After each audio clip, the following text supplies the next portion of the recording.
আজকে আমরা একটা পেশেন্টকে সিজার করব। এর ওভারওয়েট অর্থাৎ আনুমানিক 93 কিলো মতো আছে, যেটা আমরা আগের এমসিআইস কার্ডে দেখেছিলাম। পেশেন্টটার কিন্তু পা প্রচুর ফুলে আছে, পেডাল ইডিমা বলে, এবং প্রেশার অত্যন্ত বেশি। আমাদের কাছে দেখুন এই যে পা ফুলে আছে। আমাদের কাছে যখন প্রথম এসছিল তখন 210/120 বিপি ছিল। আমরা একে ম্যাক্সাল দিয়ে ওয়েট করেছি, কিন্তু এর প্রচুর হিমাচুরিয়া হচ্ছে, ইউরিনের সঙ্গে রক্ত বেরোচ্ছে। তো সেই অবস্থায় ম্যাচুরিটিও কম আছে, 35 সপ্তাহ মতো। কিন্তু সেই অবস্থায় মাকে সেভ করার জন্যে আমাদের এখনই সিজার করতে হচ্ছে।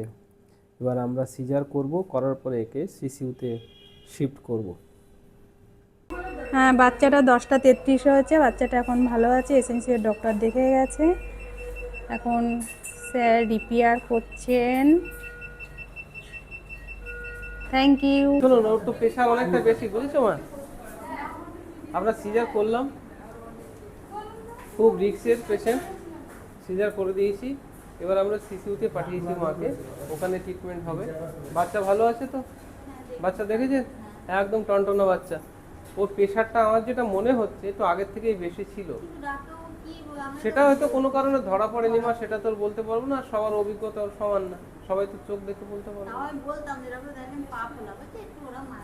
না। সেটা ফলে কিন্তু প্রেশারটা একটু বেশি, সে যা হোক ধরা পড়েনি সেটা তো বলা মুশকিল। বুঝছেন কেন হয়নি? এমনি খুশি তো এখন? এখন দেখা যাক, মাটাকে আমরা যদি সুস্থভাবে পাঠাতে পারি সেটা আমাদের সব থেকে বড় খুশি।